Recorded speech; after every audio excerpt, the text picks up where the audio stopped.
यानो कल enforcement directorate की छापेमारी और रेड पंजाब के कई इलाकों में हुई। मोहाली में, लुधियाने में, कई जगहों पर ईडी ने रेड करी। इल्लीगल सैंड माइनिंग यानी कि नाजायज रेते की चोरी, रेता खनन की रेड, उस सिलसिले में, उस मसले में रेड हुई। और रेड पंजाब सूबे के मानयोग मुख्यमंत्री चरणजीत सिंह चन्नी के अपने भतीजे के घर पे हुई, अपने भतीजे के ठिकानों पे हुई। कल इस ईडी की रेड में यह सामने आया कि भूपिंदर हनी जी, ये हमारे पंजाब सूबे के मानयोग मुख्यमंत्री चन्नी साहब के भतीजे हैं, उनके रिश्तेदार हैं। उनके घर पे मोहाली में, उनके अड्डों पे, ठिकानों पे लुधियाने में और कई जगह रेड हुई। अभी इन्फोर्समेंट डायरेक्टरेट की ओर से ऑफिशियल पंचनामा या एक सर्कुलर की क्या क्या चीजें बरामद हुई हैं औपचारिक तौर पे नहीं आया है, लेकिन जो अखबारों में छपा और सूत्रों के हवालों से पता लगा है वो ये है कि अभी तक इस रेड में, जो रेड आज भी चल रही है, कल सुबह से चल रही है, कल पूरा दिन चली, आज भी चल रही है, हो सकता है आगे भी चले, इसमें 10 करोड़ रुपए से भी नकद कैश, 10 करोड़ रुपए से भी नकद कैश बरामद हुआ है।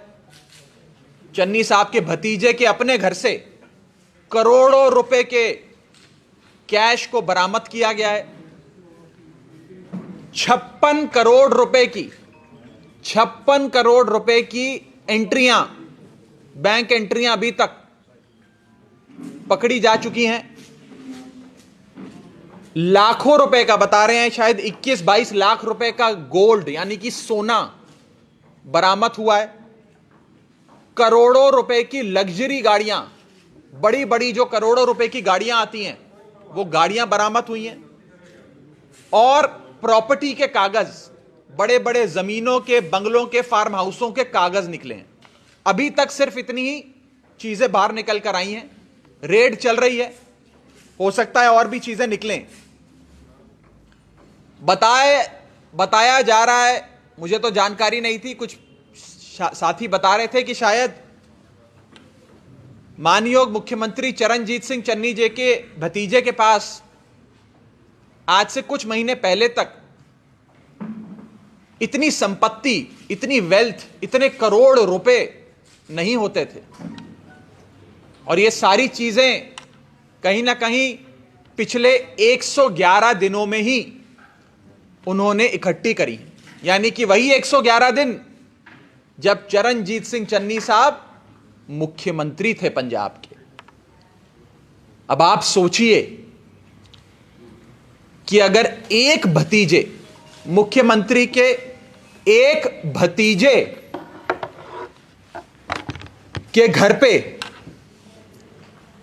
इतना सब कुछ, इतने करोड़ रुपए, इतना सोना, इतनी करोड़ रुपए की गाड़ियां, प्रॉपर्टी के कागज जब्त हो सकते हैं, बरामद हो सकते हैं, तो सोचिए कि बाकी भतीजों और रिश्तेदारों के यहां पर क्या क्या मिलेगा। दूसरी चीज सोचिए कि अगर रेड अभी तो भतीजे पे हुई चन्नी साहब के, और उस भतीजे के पास करोड़ों रुपए मिल गए, नकद मिल गए, अगर यह रेड चन्नी साहब के अपने घर पर हो जाती तो सोचिए कितने करोड़ रुपए, कितनी संपत्ति मिलती।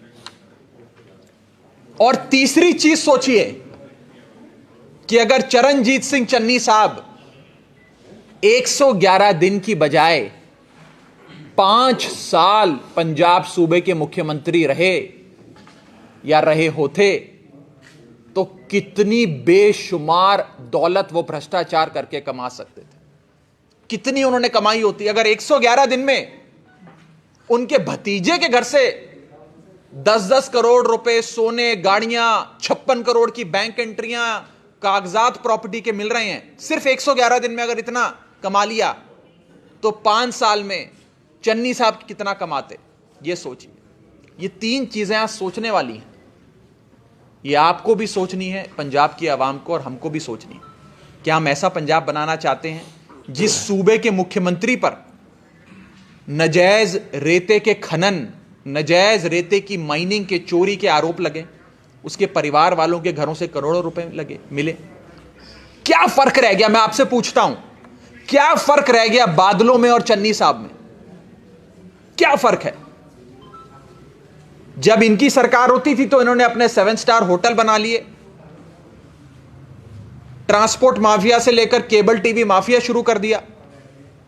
अब चन्नी साहब की सरकार आई तो वो खुद रेता माफिया बनके करोड़ों रुपए कमा रहे हैं। बड़ी बड़ी एजेंसियों की रेडें इन पे हो रही हैं। क्या फर्क रह गया बादलों में और चन्नी साहब में? ये मैं आज पूछना चाहता हूं। और हमारे कुछ 2-3 सवाल हैं। पहला सवाल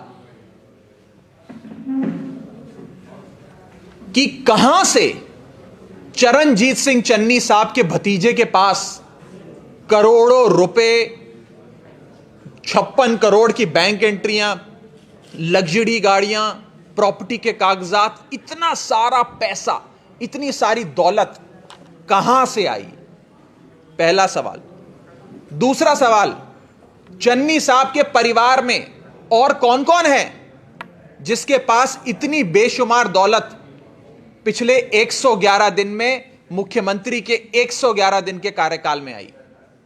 मेरा तीसरा सवाल, अगर यह बात सही है कि यह सारा पैसा उन्होंने 111 दिन में कमाया है, अगर यह बात सच है, अगर इसकी पुष्टि होती है, तो यह बताएं कि 111 दिन में अगर भतीजे ने इतना कमाया है तो मुख्यमंत्री साहब ने कितना कमाया? और बताएं कि अगर 111 दिन में इतनी बेशुमार दौलत कमा ली तो कहीं चन्नी साहब 5 साल मुख्यमंत्री रह जाते तो कितना कमा लेते?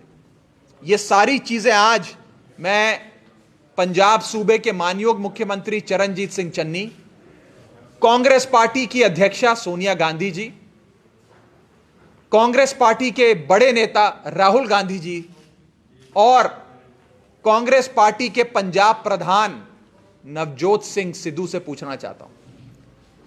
सिद्धू साहब अभी थोड़ी देर पहले प्रेस कॉन्फ्रेंस कर रहे थे, लगातार बोलते आए, मैं पंजाब की बात करता हूं, मैं पंजाब के मुद्दों पे खड़ा हूं, या तो पंजाब रहेगा या सिद्धू रहेगा, न जाने क्या क्या बोलते हैं। मैं सिद्धू साहब से पूछना चाहता हूं, सिद्धू साहब, आपके मुख्यमंत्री के रिश्तेदारों के घर छापेमारी हुई, करोड़ों रुपए के कैश की जब्त हुआ, सीज हुआ। आप मुझे बताएं कि आप क्या कहना चाहते हैं इस बारे में। और जो लोग ये सवाल करेंगे, मुझे पता ये सवाल आएंगे कि आप लोग आम आदमी पार्टी वाले तो हमेशा से विरोध करते आए सीबीआई की रेड का, इन्फोर्समेंट डायरेक्टरेट की रेड का, क्योंकि रेडें तो अरविंद केजरीवाल जी से लेकर आम आदमी पार्टी के मंत्रियों पर भी हुई, रेडें हम सब पर हुई। तो क्या आज हम केंद्र सरकार के साथ होकर यह बात कह रहे हैं?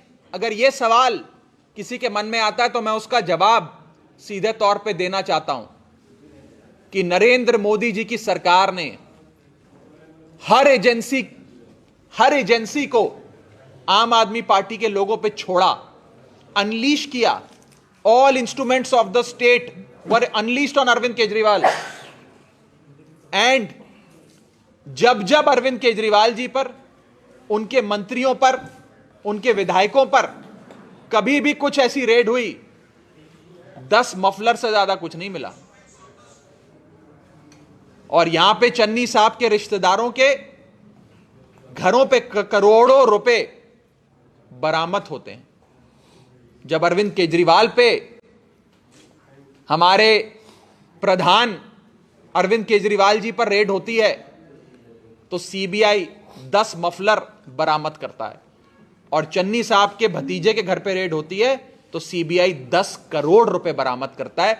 यह फर्क है आम आदमी पार्टी में और कांग्रेस पार्टी में। मैं ये चीज साफ तौर पे आज कांग्रेस पार्टी के सामने रखना चाहता हूं, पंजाब की आवाम के सामने रखना चाहता हूं।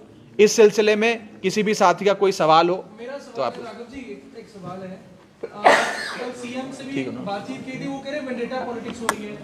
बीजेपी के जो लीडर्स हैं वो कह रहे अवेयरनेस पॉलिटिक्स हो रही है, तो रेड हुई तो पैसे मिल रहे हैं, इस पे आप क्या कहेंगे? देखिए मैं ना बीजेपी ने क्या कहा ना कांग्रेस ने क्या कहा उसका समर्थन करता हूं। हम तो अपनी बात कह रहे हैं, हम तो दूर से खड़े इस पूरे प्रकरण को देख रहे हैं। अच्छा, मैं एक चीज कहना भूल गया, अच्छा किया कि आपने मुझे याद करा दिया। आज से कुछ हफ्ते पहले आम आदमी पार्टी, मैं खुद चमकौर साहब हलके, जो मुख्यमंत्री चरणजीत सिंह चन्नी साहब का अपना हलका है, उसमें जाकर कैमरों के सामने लाइव रेड कर कर मैंने एक्सपोज किया था, आम आदमी पार्टी ने यह एक्सपोजे किया था कि कैसे चन्नी साहब के अपने हलके में इलीगल सैंड माइनिंग चल रही है। दरिया के किनारे चमकौर साहब हलके में, चन्नी साहब के अपने हलके में नाजायज रेते की चोरी चल रही है। जंगलात विभाग की वो जमीन है लेकिन वहां नाजायज रेता चोरी चल रही है। ये हमने खुद कैमरे पे एक्सपोज किया था। तब चन्नी साहब ने मुझे गालियां दी, मेरे नेता अरविंद केजरीवाल जी को गालियां दी, लेकिन जवाब नहीं दिया। आज हमारी वो रेड, हमारा वो एक्सपोजे कहीं ना कहीं पत्थर की लकीर साबित हुआ है, और आज इलीगल सैंड माइनिंग के केस में चन्नी साहब के रिश्तेदारों के घरों से करोड़ों रुपए बरामद हो रहे हैं। सर, रणदीप सुरजेवाला जी कह रहे हैं कि ईडी का नया नाम है इलेक्शन डिपार्टमेंट। अगर ऐसी रेड हो रही है उनके रिलेटिव पे, उसमें सीएम का कोई नहीं। अगर ये रेड पॉलिटिकली मोटिवेटेड है, मान लेते हैं, फर्ज करते हैं कि ये रेड राजनीतिक कारणों से, क्योंकि चुनाव पास हैं, सियासी कारणों से कराई जा रही है, तो इस रेड में 10 करोड़ रुपए कहां से आ गए भाई? इस रेड में 56 करोड़ की एंट्रियां कहां से आ गई भाई? इस रेड के अंदर करोड़ों रुपए की लग्जरी गाड़ियां कहां से आ गई भाई? इस रेड में फार्म हाउस और बड़े बड़े होटलों के कागजात कहां से आ गए? जब हमारे ऊपर रेड होती है तो 10 मफलर मिलते हैं, चन्नी साहब के ऊपर रेड होती है तो करोड़ों रुपए कैश मिलता है। कोई करोड़ रुपए, 10 करोड़ रुपए अपने घर पे कैश रखता है? पैसा कहां से आया? ये किसका पैसा है? ये पंजाब की आवाम का पैसा है, जो इन लोगों ने पंजाब की मिट्टी बेच बेच के कमाया है। मेरा सीधा आरोप है। उनका कहना है, सवाल है मेरा ये, इसमें लगता है आपको कि कैप्टन अमरिंदर सिंह का भी जो है वो हाथ है रेड में, क्योंकि 2018 में जिस एफआईआर के आधार पे ये रेड हुई है वो कैप्टन मेरे भाई हाथ जिस मर्जी का हो, मुझे हाथ से मतलब ही नहीं है। मैं तो कह रहा हूं, फर्ज करते हैं कि सियासी कारणों से, सियासत के चलते रेड हुई। अगर सियासत के चलते भी रेड हुई तो चन्नी साहब तो कहते हैं मैं बड़ा गरीब हूं, मेरे पास तो धन दौलत संपत्ति नहीं है, मैं तो बड़े गरीब घर से आता हूं। हो सकता है गरीब घर से आते हो, मैं उस पर मना नहीं कर रहा, लेकिन गरीब घर से आते हुए 111 दिन में अगर उस गरीब घर के एक इंसान ने पंजाब को इतना लूट लिया कि उसके एक रिश्तेदार के घर से करोड़ों रुपए मिल रहे हैं, तो सोचिए बाकियों के यहां क्या होगा, चन्नी साहब के यहां पे क्या होगा? ये सवाल खड़े होते हैं। मैं मान लेता हूं कि सियासी कारण है, मैं मना नहीं कर रहा, पर फिर पैसा कहां से आया? सियासी कारणों से, जब पॉलिटिक्स के चलते जब अरविंद केजरीवाल जी पे रेड होती है तो 10 मफलर मिलते हैं, और जब चरणजीत सिंह चन्नी साहब के रिश्तेदार के घर रेड होती है तो 10 करोड़ रुपए मिलते हैं। यह फर्क है। सर, अभी का बयान आया कि केजरीवाल जी ने दिल्ली में चौटाला मॉडल को अपनाया शराब को लेकर, और किसने बोला है? केजरीवाल जी ने दिल्ली में नहीं, बयान किस? और केजरीवाल जी ने पोंटी चड्डा मॉडल भी अपनाया हुआ है दिल्ली में। क्या इस पे मैंने जवाब देना? बोलने दीजिए। रणदीप जी न जाने क्यों ऐसे बयान दे रहे हैं। मैं रणदीप जी से कहूंगा, अपनी पार्टी जो उनकी पंजाब में पूरी तरीके से बिखर चुकी है, सिद्धू चन्नी से लड़ते हैं, चन्नी झाकड़ से लड़ते हैं, झाकड़ प्रताप बाजवा से लड़ते हैं, प्रताप बाजवा फतेहचंद बाजवा से लड़ते हैं, कोई राजा वरिंग से लड़ता है, कोई सिद्धू मूसेवाला से लड़ता है।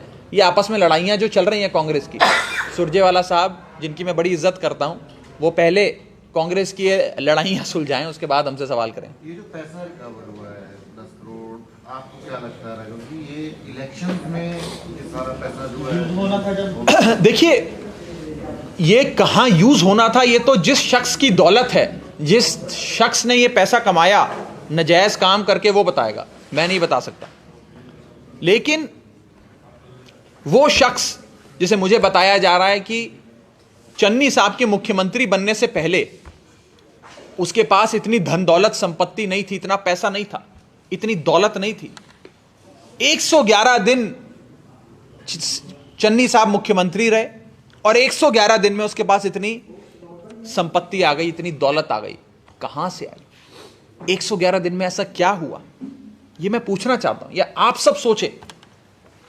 तो इसका मतलब तो यह हुआ ना कि चन्नी साहब ने 111 दिन में बादलों को और कैप्टन साहब को भी करप्शन में पीछे छोड़ दिया, बहुत पीछे छोड़ दिया, और बड़ी लंबी लकीर खींची है चन्नी साहब ने। Thank you.